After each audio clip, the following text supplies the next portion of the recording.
Hello and welcome to Lore Watch, a roundtable freeform discussion about lore and our favorite media. I'm your host, Joe Perez, one of several lore-focused folks from Blizzard Watch, and I've got my marvelous co-host with me today, Matt Rossi. How you doing today, Matt? Groon. Is that like Groot, but not? Oh, Groon is complicated. I will explain it to you sometime when we have like literally an hour and a half for me to talk about it. Duly noted. But that's not what we're here to talk about today. And today we are going to be answering you, our wonderful listeners' questions. If you have questions for this or any of our podcasts, be sure to send those in. You can send us to an email at podcast@blizzardwatch.com. Specify the show that it is for in the subject line and any special pronunciations of your name inside of that email. If you want to hit us on Discord, we have the Q and Podcast Questions channel, which is open for everyone. Same rules apply. If you are a Patreon subscriber, you can also put those into our Patreon Q and Podcast Questions channel. We tend to look there first as a way of saying thank you to our wonderful listeners. And if you are a Patreon subscriber, you can also hit us up on Patreon. Those questions will be filtered to us from our wonderful master of all things backend, Dan. But without further ado, let's get into it. Our first question comes from Octomos. What does light forging actually do? It doesn't inhibit using oppositional cosmic forces.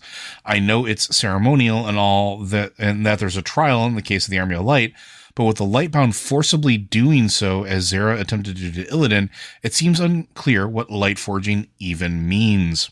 So my hot take on it is it definitely does something because Turalyon is still alive. But what it does is not really specified, I don't think, in any capacity. So everything I think we're going to talk about is going to be speculation. So, Matt, do you have thoughts on what light forging does? I mean, no, and because of what you just said. Like, literally, they've told us practically nothing. We do know that it seems to grant extended life, which is interesting because I keep wondering this. We don't know how long Draenei live naturally. Mm-hmm. Like, there's Draenei that remember when they left they left Argus. That's 25,000 years ago, and they remember it. Why are they still alive? They're not light forged. I can't remember the new name of the NPC. They changed his name when Jesse McCree was let go. I don't remember what they changed it to. I'm sorry, but he talks about when he was living there, and it's like, so you're not special in any way that I can he's not unspecial. He's just not light forged or anything. What's the deal? And we really don't know. We also don't know if the Lightbound go through the same process as light forged. For one thing, light forged doesn't seem to be forced. I mean, Xera tried to force something on Illidan, but we don't know she was trying to light forge him. She might have been trying something a lot more significant. Maybe what she was trying to do was becoming one of the Lightbound. And maybe there's a difference. That's, again, something we don't know. I could probably spend more time here talking about all the things we don't know about the process. We do know, however, that under it, Turalyon, as Joe pointed out, seems to have lived a very long time.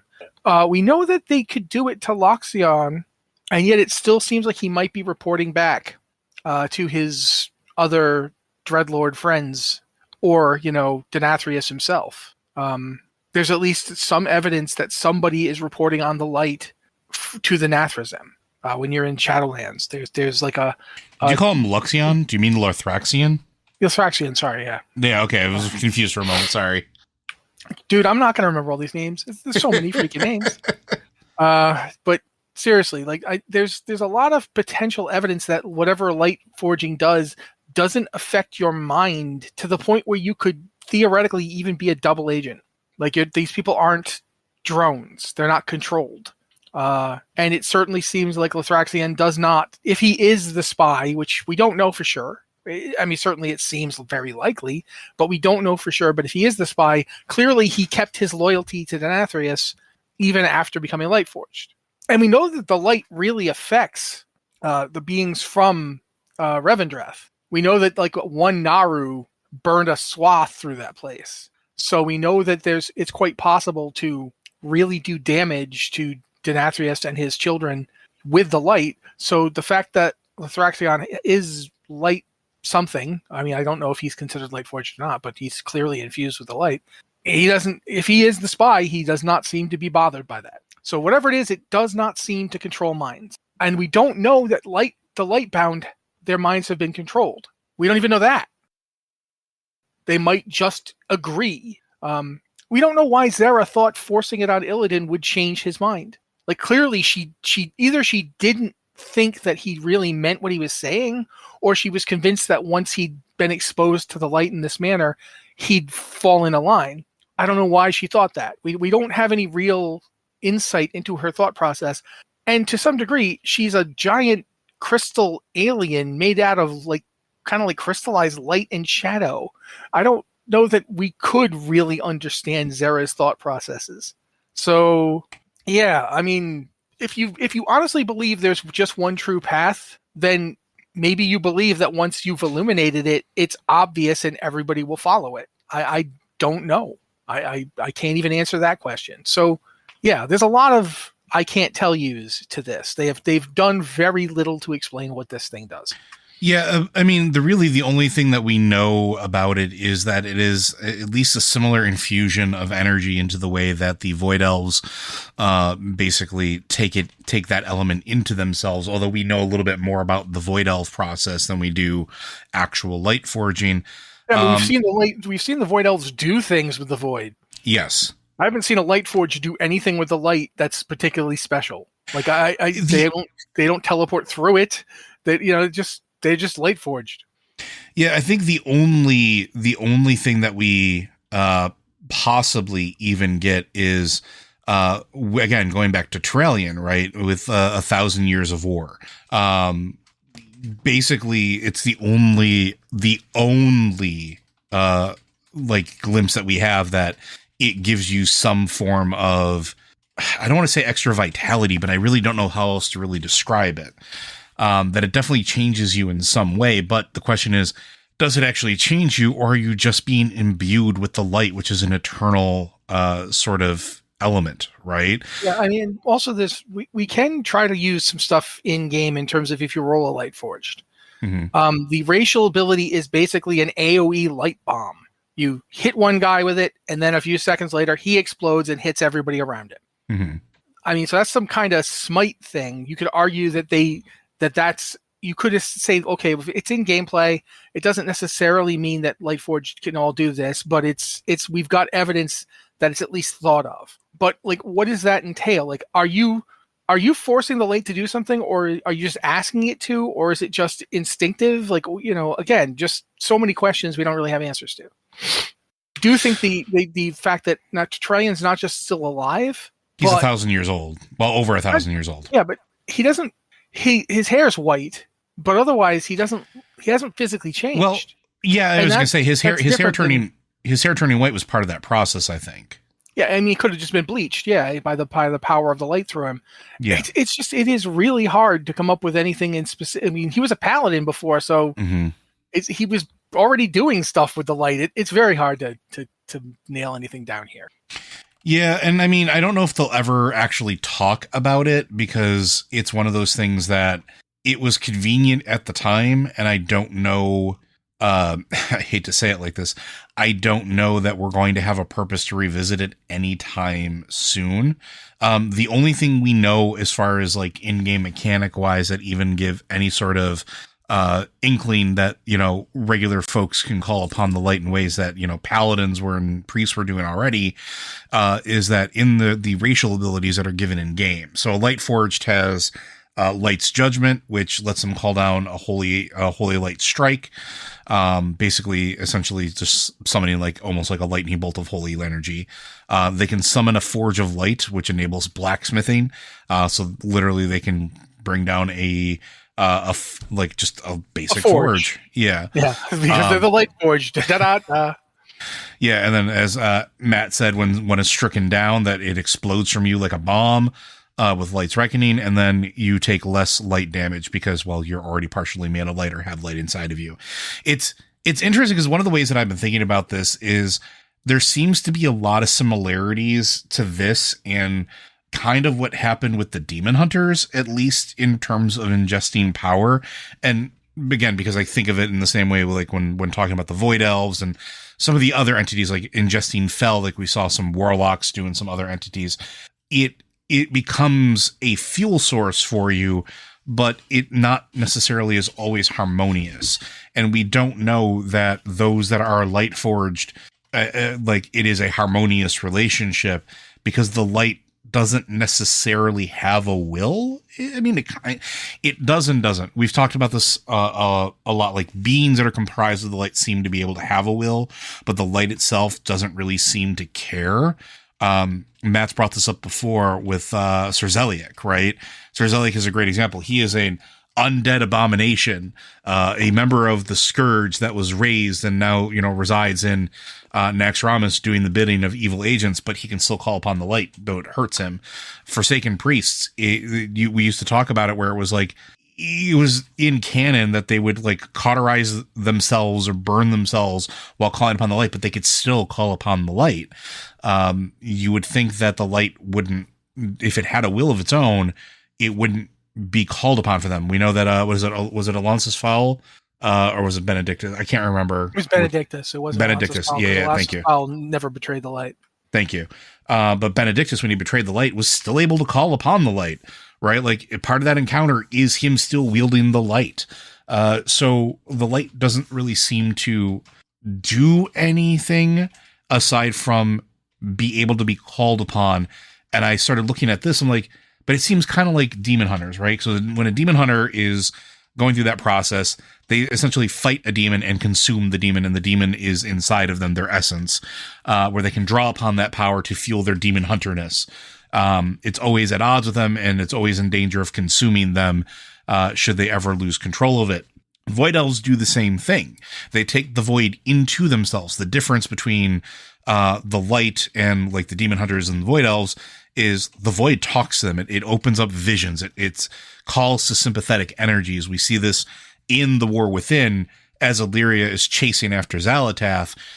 There are several moments where like Xal'atath's like, oh, I can feel it inside of you. I can call upon it. You are nothing to me because you are me type thing. And there's definitely an element of that. The light could probably do the same thing to the Lightforge if it wanted to. For all we know, Xera did.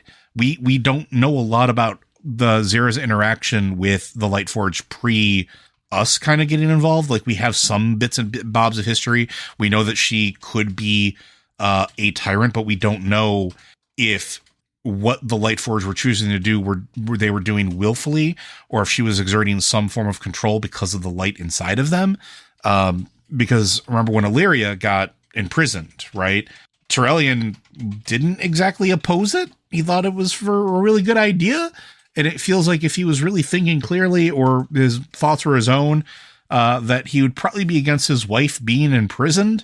Somebody who he loved and fought for and did all these things with. It would be absolutely wild to assume that, the light doesn't have a possible effect. But again, going to what Matt said, the Lightforge definitely seem to have a thought pattern or at least their own mind intact. Right. So yeah, I think that does it for this from my end. Is there anything else you want to add? I think you're completely wrong about the light in so many different ways that it's going to take me a while to get through all of it. First off, I think you're ignoring the metaphorical aspects of light versus void or shadow. The void is all about, since it hides things, it's all about potential. It's all about, this could be true. Or this could be true. You don't know because you can't perspect it. You can't fair. See it. You can't sense it. The light is all about revelation. Literally revelation. It reveals things. The light believes that when it reveals things, there is an obvious true path. There is one way you're supposed to go. And I illuminate that. You definitely see that the light, there's a thing that Velen says when he's dealing with the Crusader Brigdenbrad thing, and also when he's talking to the broken ones in the swamps. He says, the light does not abandon its champions, but it does not work unopposed in this world realm. And what I've always believed he meant by that, although there's not a lot to specifically talk about here, is that the light doesn't have the void's tens of thousands upon infinite perspectives on things. The light has one perspective, and light doesn't choose anything. If you look at the way light works in the real world, if you turn on a light, the light turns on. If you light something on fire, the light is just shed. Light just goes. It expands to fill a space. It explores the area. It makes revelations. It doesn't tell bad people they can't see things. That's not the point. Mm-hmm, the whole point of revealing through light is to give people the proper perspective to make the proper choice. And yeah, but hold on a second. The proper perspective based off of their interpretation of it. Though, yeah, exactly. But that's we're talking about its perspective. We're not talking about whether or not its perspective matches up with reality. What I'm saying is that the light does seem to have a will. It's just that will isn't about what you do with it. It's about what you learn from it. You're supposed to. Zeliek is a really good example because Zeliek knows what he's doing is wrong. He just can't stop himself. He is fully under the control of the Lich King at the time when we fight him. He does not have his own free will, but he still has his faith. And it's interesting that under the domination power of the Lich King, and specifically the Helm of Domination, the Zeliek can still reach out and call the light. He still sees things as they are. He understands, I am not in control of myself. The first thing he does is beg you to leave. He begs you to leave. He's not like, ha, I will destroy you with the light. He's like, no, please, I don't want to do this. He knows that he's compromised. He's fully aware of it. Most Scourge don't go around complaining that the Lich King is telling them what to do. But Zeliek spends the entire fight complaining about the fact that the Lich King is controlling him. It's that weird dichotomy where the void doesn't show you anything, but it promises you everything. Everything you want is possible. Everything is possible because we have no idea what this is. You don't know. The 1,000 truths are 1,000 truths because nothing can confirm them. That's the whole point. The void doesn't want actuality. It wants possibility. But when you get into actuality, when you create a thing, you close off other things. When you reveal what's actually here, all the things that might have been there aren't there anymore. If you want to use a modern science as an example, it's kind of like an uncertainty box. Once you open the box, is the cat dead? Now you know. Up until you open the box, the cat could be alive, cat could be dead. You don't know what state it's in. And I think you also have to keep in mind that other aspect of observation is that observation doesn't just exist. It changes things. Once you've, again, using quantum physics as an example, once you know the position of a particle, you've changed something about where that particle can be and what you can determine about it. It's not clear if the particle is actually changed or if you're just getting better at understanding it. But in the case of the light in WoW, it seems very clear that every time we see the light used, the light just lets people use it. It lets people come to it. It lets people draw on it. It doesn't judge anybody as being unworthy in much the same way that light will just shine on anything. Because its purpose in the game appears to be revelation. It's about revealing things. And revealing things isn't always nice. Like, think about, you come home and you find out that something you really care about has been destroyed. Learning that it's the truth, you now know that it's the truth. This thing that you loved and cared for is gone. That's not good. It doesn't feel good. Nobody wants to have that. But is it better to have the void telling you, oh no, they're still alive, or maybe you've done this, maybe they've done that, and you just hunt down all these possibilities and you never know the truth? From the light's perspective, that's madness. From the void's perspective, trying to figure out in this cosmos of insanity one true path is madness. Do you know what I'm saying here? Does this make sense? I feel like there's a. I don't think that the light is without will. I think the light is without judgment. It does not care about what it shows you. Nothing. Whatever is there is there. That's the thing that's real. And I think that's the part and I feel like there's a kind of apocalyptic. It's kind of like in its own way just as horrible because the light doesn't care about possibility. I really think back to the Norushen fight. Remember the Norushen fight when we were going up against the Shah of the Shah of Pride, right? Yes. Yeah. It reminds me of that whole bit where Norushen's like, this can't be done, but okay. people who are too inflexible in the light don't understand that you can decide to change what you're going to do. Yeah, but that's the part that I have a hard time reconciling. And we don't have to spend a whole lot of time on this. Oh, we do. You're done, man. We're not getting anything else. I'm kidding, but it's us. It might happen. It might happen. But the part that I have trouble reconciling is when I say that it doesn't have a will, it's not necessarily that it doesn't have a purpose, because I don't necessarily equate the two. And what you're saying to me is sort of a thought of, this is the purpose of the light. And like you said, it doesn't have judgment. It doesn't have anything like that. Well, yeah. Hold on. I don't know that it doesn't. I just want to say that I don't know that it doesn't. I just feel like that's what we see in the game. Fair, but I think you're right on that. It doesn't have judgment. But the other thing is, like, when I say that it doesn't have a will of its own, the forces that have a will, at least as they've been portrayed in Warcraft, they have influence. They exert a certain amount of influence. It could be argued that Zira is a force of will because Zira tries to influence and dictate, but Zira is not the light. Zira is a creature of the light, which is two very distinct different things, right? But that's where I have a hard time reconciling that it has any necessary will, because again, we just went through this whole thing with Anduin, and sort of maybe to talk about this a little bit. We've talked about this in previous stuff, so it's not really a spoiler at this point. I apologize if you haven't gotten to the point where Anduin got his mojo back. That was one of the whole things that you learn about there, is that the light isn't not coming to you because it doesn't want to. It doesn't care. It's waiting for you to reach out for it. Like, you have to accept it. You are the block that is keeping you from being able to do this thing that you've been doing. Not the light has abandoned you, because that's the whole thing, is the light doesn't abandon. But that also is where I have a hard time reconciling, because, like, if it had a will, why wouldn't it abandon certain things? But its purpose, like you said, is to illuminate. It doesn't care.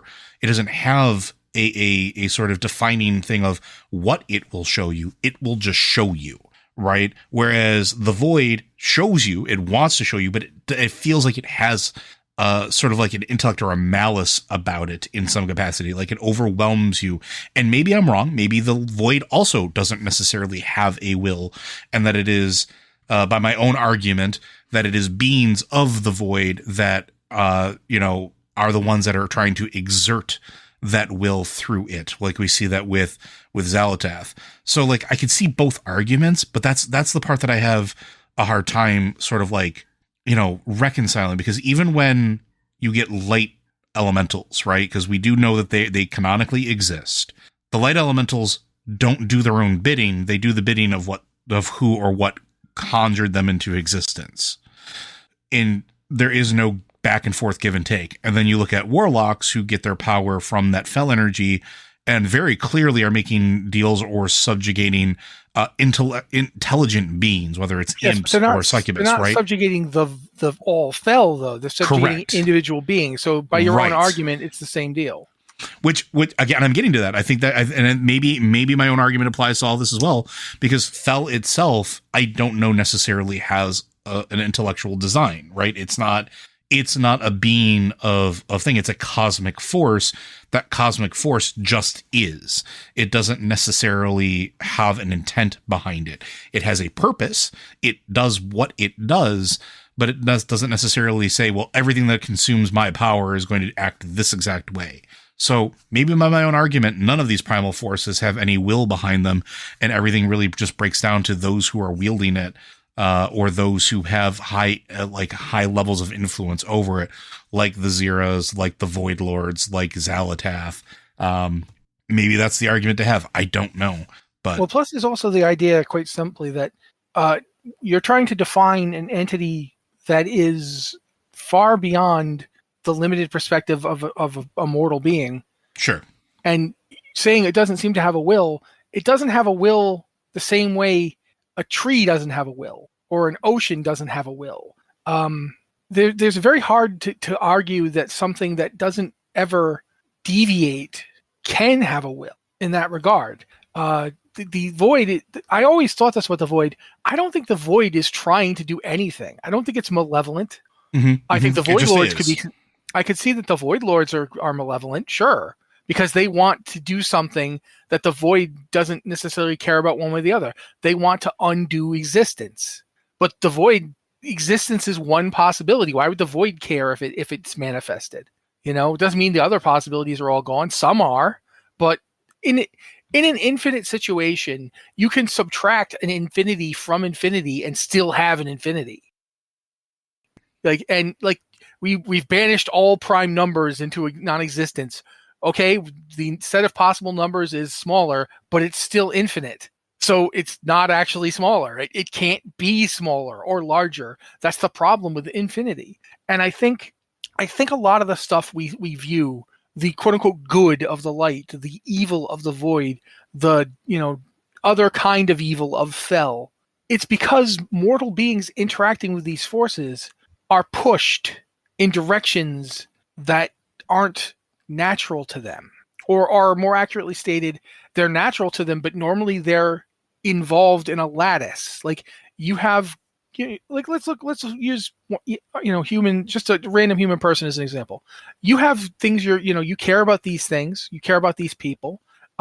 You might generally be a generous person who wants to help others, who feels empathy, but you can be pushed into anger, right? Mm-hmm. Mm-hmm. Anybody can. You can get angry. You can control your temper. It's the whole basis of like the Joker thing with all it takes is one bad day, and I'm going to make sure that Batman has a really bad day so that he becomes me because I had a bad day once, right? It's that whole argument. The whole thing where it's like, you're ignoring the fact that the whole reason he's Batman is because of the one bad day. Exactly. But regardless, it's that idea, right? Yeah.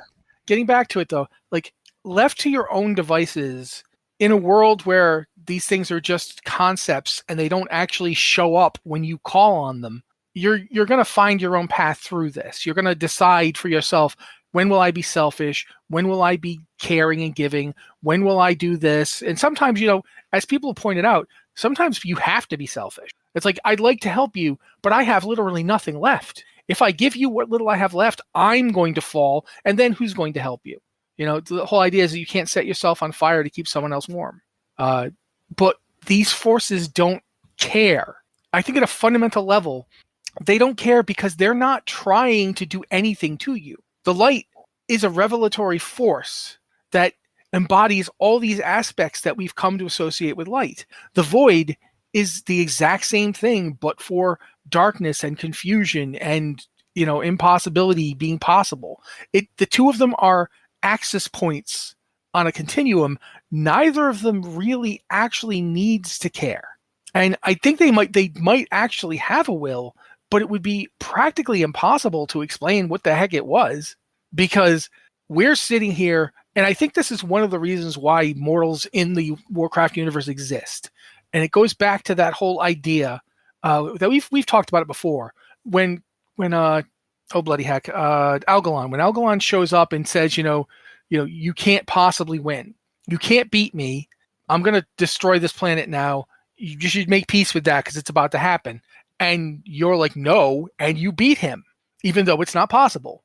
When we fight Argus, the exact same thing happens. We beat Argus, we kill Argus, and that's impossible. It can't happen, but it did.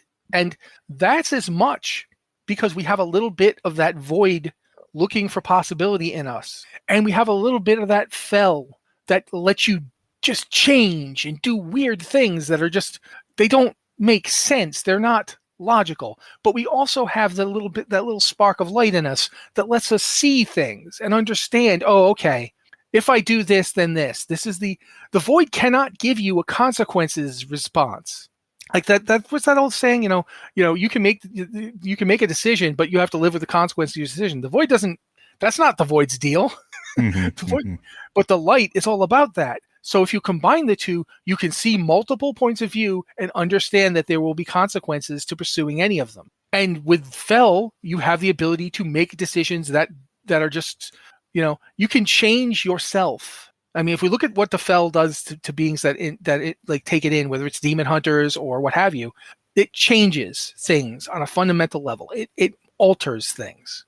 And then you have like life as a force in this setting. And life as a force is like the exact inverse of Fel. Mm-hmm. where it's still just as wild and chaotic and untamed, but it's not about forcing you to change no matter what. It's Yeah. about using change to bring about its own existence. These things all, I think that we've talked about this before, and I know I'm going way off here, but we've talked about it before, the idea that maybe the reason that Azeroth is so important is because everything comes here. Mm-hmm. And I think it's not even just a question of everything comes here. It's that when the universe was created by the first ones, it was basically, for lack of a word, it was a simpler universe that did not have these kind of contradictory arguments. Yeah, the other thing that I think is interesting about it, and I think I've sort of talked myself into my own argument here of just none of these things have a will, more or less, just because even looking at like the first ones and looking at the Titans and things like that, the first ones exerted will on these cosmic forces that already existed in some capacity. Like we know that much, they right? seem to have tied them into something. Yeah, absolutely. Right. It's almost like the first ones brought them together. Yes, and I think that's it. Whereas maybe perhaps that these forces were maybe not in perfect balance, but they were at least balanced against each other in a natural way, and then via the ordering, via the manipulations therein, you sort of create your own monstrosities, as it were. I don't know if that makes sense, but like beings like the Void Lords didn't necessarily exist already, and then they did because of how the universe was fundamentally changed. And then beings like, the Titans didn't exist, or the Pantheon of Death, because they weren't natural creations of the universe. They were engineered. And then by then, they essentially ascribe a level of control, or I don't want to, again, purpose is not the right word, but they influence these forces in our universe. Like we talk about Titans being, plugged in with the natural order, or whether it's arcane or whatever their particular elements are. But those elements just kind of exist, right? Like even elementals sort of exist because that's where spirit is, right? Like on a world soul or on a planet where there's a ton of spirit, the elementals feed on that and gain a level of sentience. But what if you're on a planet that doesn't have any spirit? What if you're on a plane that doesn't necessarily have them? Do elementals still exist? Do they still have a will of their own? Or are they just natural elements that sort of just are there? Like there's a certain level of something messed with the universe, and these things have entities that can now sort of like monkey with them that maybe didn't necessarily exist before. Does that make sense? Yeah, because it makes me think of this. What is spirit? What is anima? We never really have a full definition aside from the fact that it is a collection of our essence that makes us, right? Where did it come from? Did it exist beforehand? Did it exist in the universe that the first ones inhabited, which we don't know much about because we exist in the universe that they effectively created? Mm-hmm. Is spirit, like one of the things that you see when you look at shamanism is that spirit is effectively treated like an element that is composed of all the other elements. It's like spirit isn't something you call upon by itself. No, it's like an intersection. But it's the way everything is called upon. It's the way all elementals even exist. As you pointed out, the elementals who don't have spirit on a world, we know that as the spirit level decreases, the elementals begin fighting. When there's a Titan soul inside a world devouring spirit energy, the elementals begin to fight amongst each other because there's less of it for them. And then they start doing things like eating each other. Like we know that's what Ragnaros did to Thunderon. He ate him. He and some of his cronies ripped him apart and consumed him. Because he was an elemental being, that's not enough to really get rid of him, but it's effectively a way to take his spirit and break it up amongst others.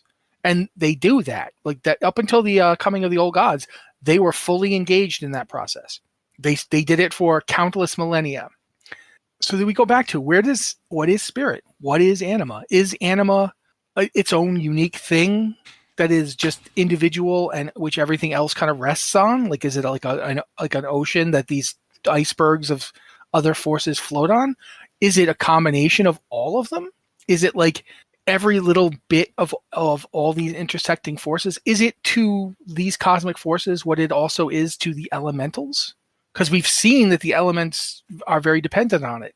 And I still remember this. I don't know if you read. You must. Yeah, no, I know you read Lord of the Clans, but you remember the section where Thrall is talking to guy from Alterac Valley, whose name I'm not getting for some reason. Blind Drekthar. guy, you know, Drekthar. Thank you. Mhm. He's talking to Drekthar, and Drekthar tells him, "Look, this is beyond the four.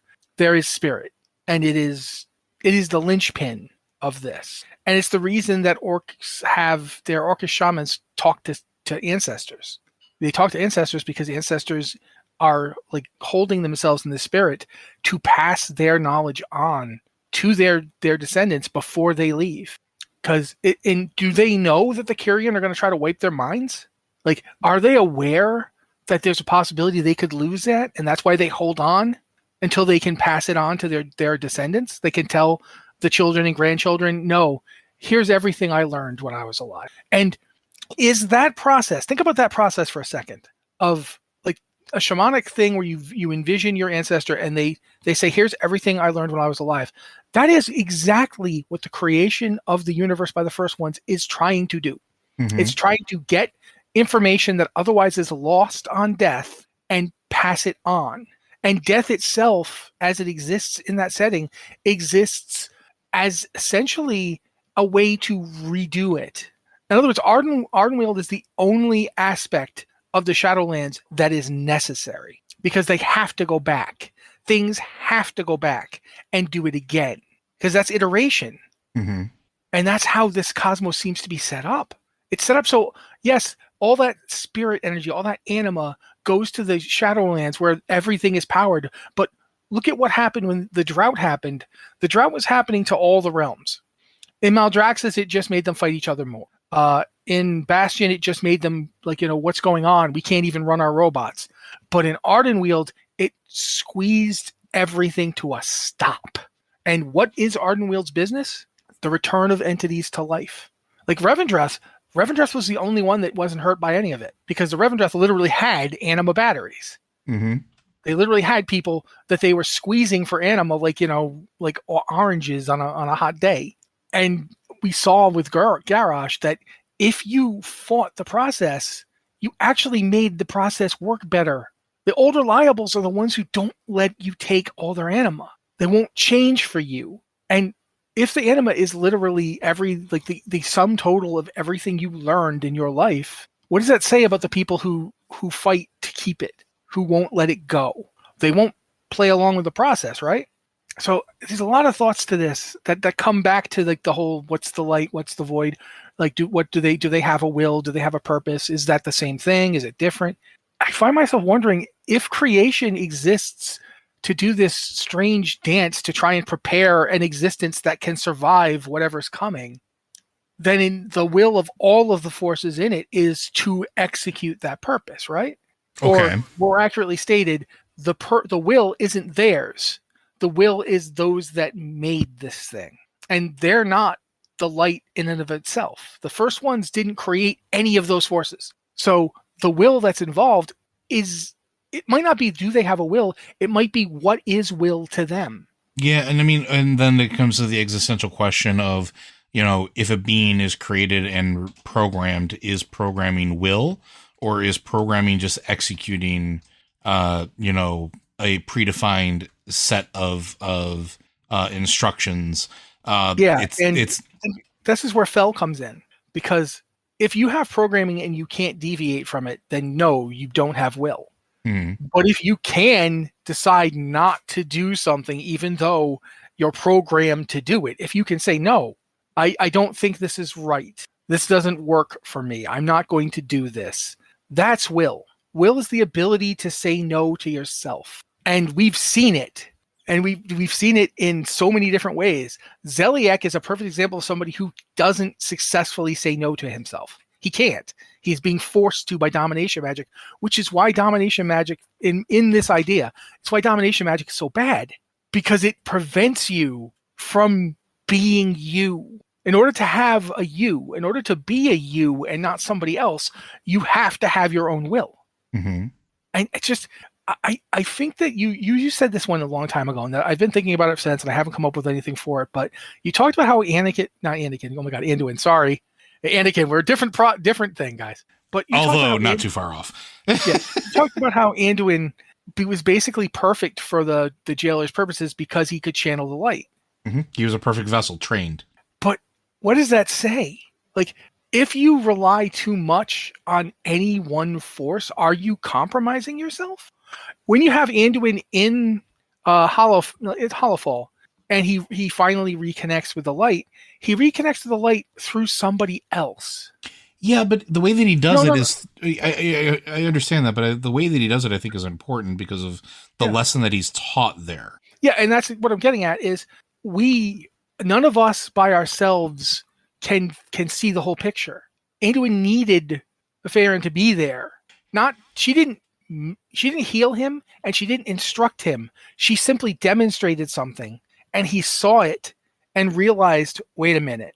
I understand what I'm seeing. I feel this. I know. Yeah. There's such a interesting dichotomy in when he takes himself out of himself, when he is no longer thinking about himself, he can more easily touch the light. Well, I think there's another layer to that too that ties in with some of the original point that we were making about like Will.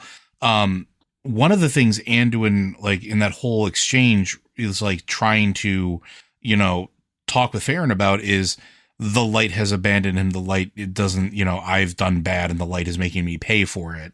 Mm-hmm. And Farron is the one that's like, no, it's not. The light doesn't care. The light. She never says she doesn't care. I'm paraphrasing. Yeah. I think because the thing is, when we say that the light doesn't care, that implies something about the light that I don't think is accurate. Yeah, I don't think it has the capacity to care or not care. It just is, right? Well, let's jump for a second to Tyrion Fordring. Okay. A council of paladins declared him anathema and exiled him and stripped him of the light. And it did nothing. The light, it wasn't even a blip. The light just kept coming to him anyway. Yeah, the light doesn't judge. The light doesn't have and that I think that's sort of the point, is that Anduin had been, and to the thing that Anduin was the one judging himself. Right, and I think that's the point that Anduin missed in his training because, and I think this is important for some of the stuff in game, is that for a long period of time, characters in the game thought that the light was, some of this is roots, and we'll talk about. You were right. We were not going to do another question. I'm laughing. You just couldn't hear because I did my button push. Yeah, we talked about this before. So part of the original World of Warcraft lore, or at least the original Warcraft lore, was not necessarily that the light was this big thing. It originally started with essentially their version of Catholicism. There was a god, there was a high being, one above all type stuff. And that's where a lot of the religions started being based off of the human religions. That's where demons came from. It was very, very similar to that. It's often forgot about, but if you go back and read the original Warcraft manual, the one that, the lore bits were written by, Bill Roper before the, Metzen really got his hooks in it, and set it down. It was just really much like a church of light, but more akin to Catholicism than it is, its own entity, its own thing. Let's be up front here. It was a nicer Diablo. It was a much more nicer Diablo. We could talk about that another day, which is why when the Diablo lore got done and Blizzard North took over of Diablo 2, why a lot of that stuff carried over and went a little bit shade darker because Bill Roper was working on that team, but that's a topic for another day. But the light sort of became its own thing in Warcraft 3, really, where they started moving away from any vestiges of angels and demons, and demons became their own entity that existed in the Twisting Nether, et cetera, et cetera. But Warcraft 3 really solidified the light as a thing, paladins calling upon the light as its own thing, not necessarily in the way that they were originally conceived of in Warcraft 1.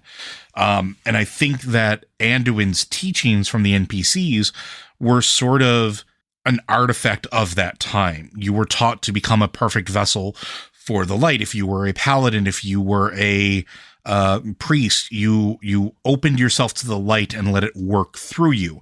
And then you fast forward to what happened with Anduin, him losing his ability to touch the light because of his self-imposed judgment. But then meeting Farron basically tells him and again, I'm not saying that the light doesn't have, it doesn't judge or doesn't have feelings, but the light isn't judging you. You're judging yourself. And the light doesn't necessarily have a design for you. You call upon it yourself. You wield it. You call upon it to aid you, not it enters you to take control of you. And that's something that you can see that he didn't really reconcile until that moment. And again, I'm paraphrasing because it's a lot deeper and we don't have time. But go ahead. I just wanted to say that it's interesting that since it's Farron who does this for him, Farron is one of the Arathi. Mm-hmm. And the Arathi clearly have a perspective where they view it more like fire. Yes. And fire literally doesn't care. Fire can be very helpful. If you have like a cold house, you can build fire, and now your cave is now warm and Og is happy. If you keep it contained, you can use it to cook food, which makes it much easier to digest. Humans don't have the kind of teeth that other animals do to really get, they need help with some of the processes of a digestion, especially for meat, because we're not natural omnivores. This is something people don't necessarily know. Our whole digestive system is really good at specific things, but it's not great at meat. That's one of the reasons why cooking meat is so helpful for us, because it does some of the work of breaking down the chemicals bonds that make it digestible for us. Mm-hmm. So that's another good thing about fire. Fire can be used to create things. We can use it to weaken and soften metals so that we can combine it into other metals and make alloys, to hammer things into shape, to weld things together. There's a lot of good uses for fire, but left uncontrolled, fire will burn down a whole village. Yeah, fire will wipe out a forest. Fire isn't like just this happy thing that does all the good things we want. Fire is a force, and it is threatening as well as it is helpful. It's funny you mention that, because then that sort of goes into a lot of the shamanistic teachings as well. Like, not necessarily that fire, like, just you made me think of this because of the whole burning of Orgrimmar and stuff like that. The fire itself is a destructive force that just does what it does. And while elementals may have a personality and purpose, fire just does what it does and has to be guided and controlled. And you have to essentially, contain it and watch it and foster it. And as much it comes down to respect. But not just respect, you have to feed it and care for it as well, right? Like, fire's a really good example here, because left unchecked, it will either smother itself because it'll run out of fuel, or it will consume everything around it if it's not contained. And the light is kind of in that same vein, where it just does what it does, right? It's there. It wants to go everywhere. And it wants to, I wouldn't say it wants to spread. It wants to illuminate, I think, which is the big spreading. thing. It's the same thing. It's just different in terms of its mechanic. But ultimately, the light wants to go everywhere it can go. Mm-hmm. And it wants to, for lack of a better word, it wants to destroy all the other possibilities, much as a forest fire will burn everything and you'll have burned trees. Like, that's what you have left now. You don't have any nests in those trees. You don't have any, and the life that comes back will come back to it and break it down. But that life wasn't there anymore when it was burning. That's an aspect of the light. The light, it's the reason that the void doesn't like it, because to the void, the light is doing something anathemical. It's painful for it. You're willing away possibilities. And from the light's perspective, that's what the void is doing, something painful to it. It's being snuffed. Yeah, and kept from illuminating. But all that comes back to Anduin learning that the light isn't cut off from him; he's cutting himself off from the light. It doesn't seem to choose people that way. And that he had basically broken himself, I guess would be the best way to put it. When you talk about the trauma that he succumbed to, and let's make no mistake, it was trauma. The jailer let him. The jailer let him see everything that was happening through the windows of his eyes. But he didn't fight the control as much as he could, or should have. And I think that's what kills him a little bit inside, because subconsciously, even before Farron talks to him, he kind of already understood that, but he had been trained for so much of his life just to become a vessel, just to let things work through him, not to command and control him. Because look at when he did command and control the light. Look at the miracles that he worked. Look at the siege of Undercity. Like, what did Anduin do during that event? Yeah, he basically rezzed half the army. He not only did he mass res that spherical bubble, that sphere of protection, that dome. How large was it? Name another light wielder that was able to, like, you know, manipulate it to that extent. Even Velen, who, you know, while the light talks to him and gives him prophetic visions, and is arguably one of the most lauded wielders of the light, I think, outside of like Torellian, or like insert other paladin here maybe. And he's certainly got more experience than any of them. He's got more years and more experience. But like even that like it makes him look like he doesn't know what he's doing compared to it. But then Anduin just sort of thought that that's what the light was doing, not realizing that it was him entreating upon the light to do this thing he wanted to do. Well, actually, that's really interesting because by bringing in Velen here, you've basically pointed out the end of Legion and what Illidan was trying to tell Velen. Go for it. Because Illidan the whole time, he's like, you know, it doesn't matter what the light wants. It doesn't, you know, it's not important. What's important is what we do. This is, you know, it's our fight. If we just let the light or anything else control us to tell us what to do, we're going to lose because the light is predictable. Even the void is predictable. Even Fel is predictable. It's only when you get beings that aren't tied to any one viewpoint, that aren't forced along a channel, that you can surprise people. And it was like, there's that whole bit where, you know, he and Illidan and Velen are standing there, and at the end, he's like, you know, Velen's like, you know, Illidan's like, I'm going to stay here. I'm going to fight him. And, you know, Velen basically goes, you know, what difference does it make what they want, with what anyone else wants? You know, we did this. And it's like, and that's a lesson it took Velen 25,000 years to learn. And it seems like Anduin just inherently knew it because he was a human, and humans never accept anything. Like, you tell a human, there's no way we can do this, they will come up with 16 different ways to try to do it. Will they work? Probably not, but hey, we might find one. We're not going to figure this out if we don't throw everything we can think of. And I think, again, it comes back to that idea that this is the world where all forces touch. This is the world where you will sit there and you will try to think of as many crazy ideas as you can. And then you will say, okay, what happens if I do that? Because the void cannot figure out what happens when you do that, because they're busy jumping to the next possibility. But they don't do the consequences. The light's all about the consequences. Fel is all about changing. Life is all about adapting. And the other forces, death is all about, you know, essentially death and rebirth are the same thing. They're part of a cycle together. There's just a lot of this order versus chaos. It's all kind of entwined in this little ball of world. So I don't, like, we talk about what the light forging does, because let's try to round this somewhere towards where we were. We talk about what the light forging does.